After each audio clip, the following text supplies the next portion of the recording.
Okay, babes, picture this. It's just another night on The Daily Show. You're sipping tea, scrolling your phone, maybe half watching, and then bam, Jon Stewart leans into the camera with that smirk and casually drops a line that doesn't just shake the table, it flips the whole royal banquet. He said, "Get this, Meghan Markle is basically a mini Brigitte Macron." Yep, he went there. But he didn't stop. He said she's great at slapping her man into place. Mic drop. The audience went wild, and honey, so did the internet. Just like that, Meghan's carefully curated Queen of Empowerment image got turned upside down. Now, if you're not fluent in international shade, Brigitte Macron is the First Lady of France, 20-something years older than her husband, President Emmanuel Macron, and known for her, let's say, firm public presence. There's even a viral clip of her swatting away Macron's hand at a diplomatic event. Awkward? Absolutely. Iconic? Depends who you ask. That's exactly the vibe Jon Stewart brought when he compared Meghan to Brigitte Strong, commanding and maybe just a bit too much for her man to handle. And this wasn't some cheap tabloid jab either. No, Stewart built a whole comedy bit around it, layered, strategic, brutal. And this is Jon Stewart we're talking about. Not some right-wing shock jock, not a clickbait YouTuber. This is the Jon Stewart, liberal legend, media critic god. And when he takes a swing, people listen. The crowd roaring. Twitter, or X, or whatever Elon's calling it now, went into full meltdown. Memes, threads, GIFs, remixes. Meghan edited next to Brigitte with captions like "Boss Babes" or "Bossy Babes." Another had Prince Harry reaching for Meghan's hand while she waves him off bodyguard style. And suddenly, everyone's talking because the truth, that joke, wasn't just a line. It was a mirror. A mirror showing what a lot of folks had been whispering behind closed doors.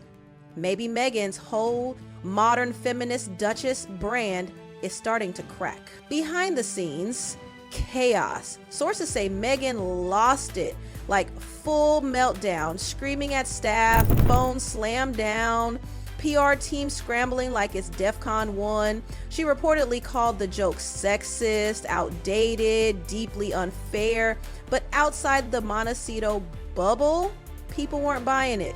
They saw it as truth wrapped in comedy.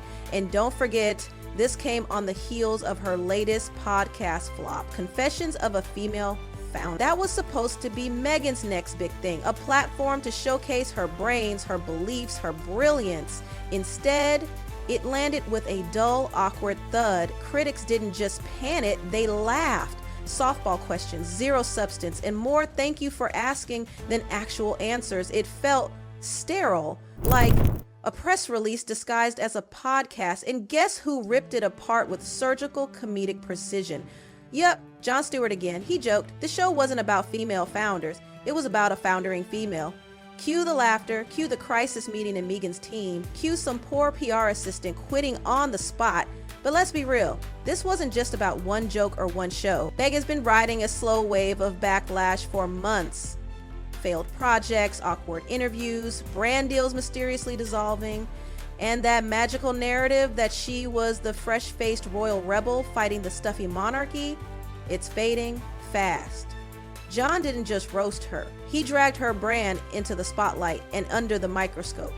And what he exposed was messy. Because let's face it, Jon Stewart ain't Piers Morgan. He's not Fox News, he's a progressive icon. The very audience Meghan spent years trying to win over, feminists, artists, Gen Z idealists, they're the ones laughing now. And that's devastating. The audience doesn't feel connected anymore, they feel marketed to. And there's nothing less cool than someone who's trying to be authentic. Even Harry's glow is fading, and fast. Once the rebellious royal who stood up for his wife, his voice has become quieter, his presence smaller. His memoir Spare was supposed to be a revolution. Instead, it read like a therapy session mixed with TMZ. Raw, maybe, but empowering, not so much. And that handbag line Jon Stewart made, devastating, because everyone could picture it. That one image did more damage than 1,000 headlines. And now, that image won't go away. That's the power of comedy. When it tells the truth a little too well, it becomes culture. not debate, not discussion, repetition. It becomes part of the way we see you. And social media, oh baby, it ran with it. TikToks, memes, stitch reactions, not angry rants, just cold, mocking laughter. And guess what? It wasn't the haters posting them. It was the fans. That's the real twist. Meghan and Harry aren't being attacked by critics anymore. They're being abandoned by believers. And the backlash, it's not loud, it's cold. No headlines, no boycotts, just silence. Shrinking views, shrinking clicks, shrinking relevance. Remember, Meghan's power wasn't just in her titles, it was in attention.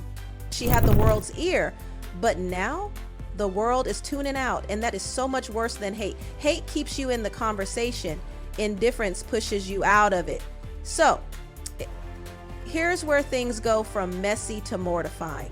Because while Meghan was still spinning damage control behind the scenes, Hollywood had already started packing up the set. The same executives who once fawned over her, who lined up to ink multi-million-dollar deals, are now whispering the same phrase behind closed doors. She's no longer bankable.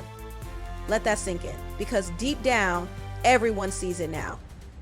Meghan's brand isn't built on struggle, it's built on presentation, and in 2025, when audiences crave raw, gritty, unscripted truth, her glossy perfection feels not just outdated, but insulting. Even worse, when she does try to show vulnerability, it still feels curated, like a soft-focused documentary, like a Netflix special, like PR, always a little too composed, a little too poised, a little too off. And now everything she does is viewed with suspicion. A new project? What's the angle? A tearful speech? What's the motive? A candid moment with Archie or a Lilibet? Where's the camera crew? That's the curse of losing trust. Once the audience decides you're not real, nothing you do feels real again. And now, Meghan's biggest threat isn't haters. It's not tabloids. It's not TikTok teens with editing apps and a sense of humor. It's the yawn, the scroll, the quiet unfollow, because she's not controversial anymore. She's predictable. And in a world addicted to new, being predictable is a death sentence. Let's not sugarcoat this. Her fairy tale didn't end with a betrayal or a crown ripped away. It ended with an audience that just lost interest. An audience that used to cry with her, cheer for her, defend her. Now they're silent. And you know what's scarier than being mocked on Twitter? Not trending at all. Okay, let's be brutally honest. Meghan is standing at the edge of the media cliff. Her glamorized image has slipped through her fingers. Her audience has checked out.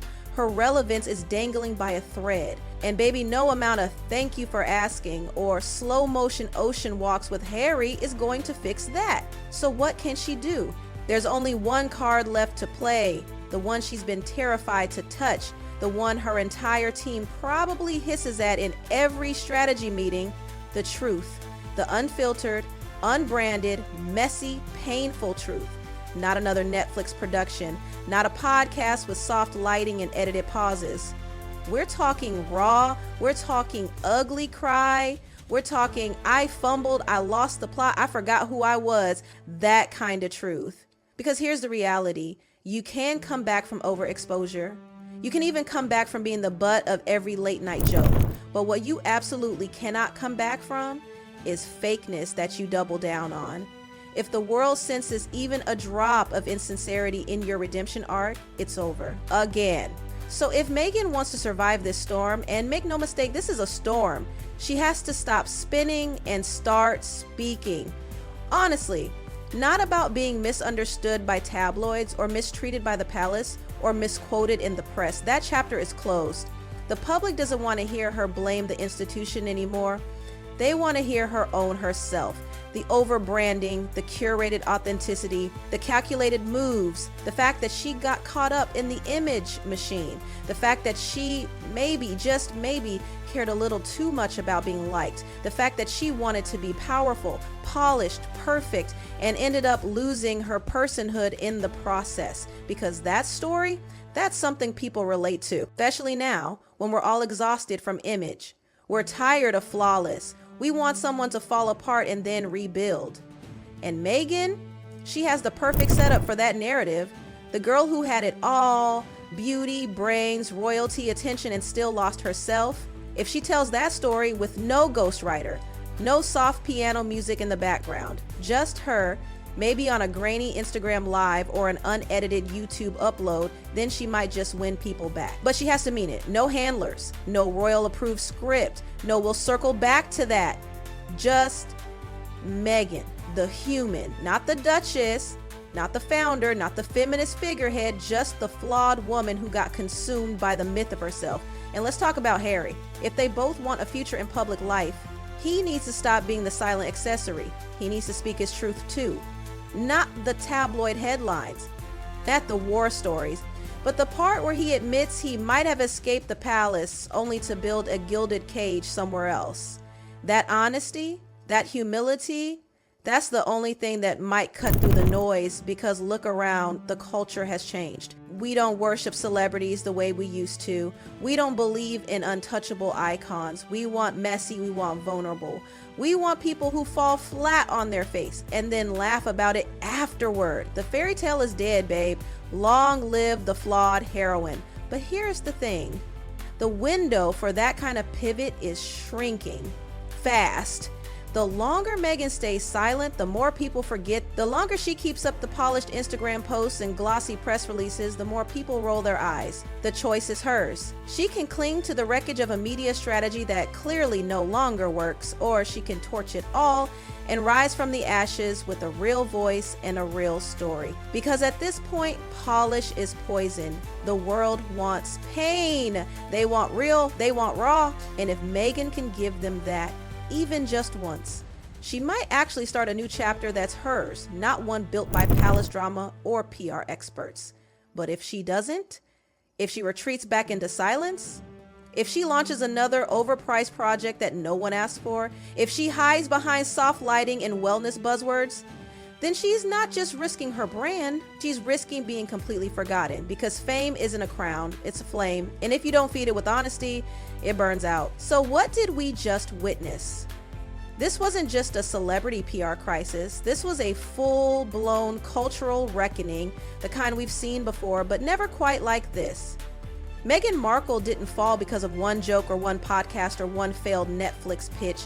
She fell because her image stopped matching the energy of the people watching. In the beginning, she was the moment. A woman of color breaking into the whitest institution on earth, the British monarchy. She was bold. She was symbolic.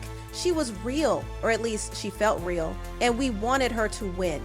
We wanted her to crack the palace, to thrive outside of it, to show that fairy tales could look different now, but somewhere along the way, she got caught in her own narrative. She became what she swore she left behind, a performer, a strategist, a product, and the people who once cheered for her, they noticed, slowly, quietly, and then all at once.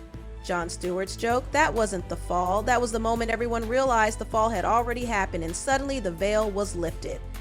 Meghan's story, this shining story about independence, feminism, modern royalty, started to feel hollow. Not because she's evil, not because she's manipulative, but because she couldn't let go of the script. She couldn't say, yeah, I tried too hard, I got lost in the image, and people were starving for that kind of honesty. Because this isn't just about Meghan. This is about how we treat women in the spotlight. How we love them messy but punish them for trying to look perfect. How we demand authenticity but also click on every staged photo. How we build someone up into a goddess, then get furious when we realize she's still human. Meghan became the symbol, then the standard, then the disappointment, and now she's just a mirror for our own obsession with flawless empowerment, for our fatigue with over-curated content, for our desperation to connect with something real in a world of filters and branding. She could still come back. People have done it. Demi Lovato, Britney Spears, even Kim Kardashian flipped the narrative a dozen times. But it requires one thing Meghan's never given the public: real mess. Not performative vulnerability, not magazine-ready sadness, but actual raw human pain and growth and humility. Until then, the Meghan Markle era, At least this version of it is over. Not with a bang, not with a scandal, but with a shrug. And that is the saddest ending of all. So we close the curtain on the Duchess, the founder, the icon, the meme, and we wait to see if the real woman behind the brand ever dares to step out.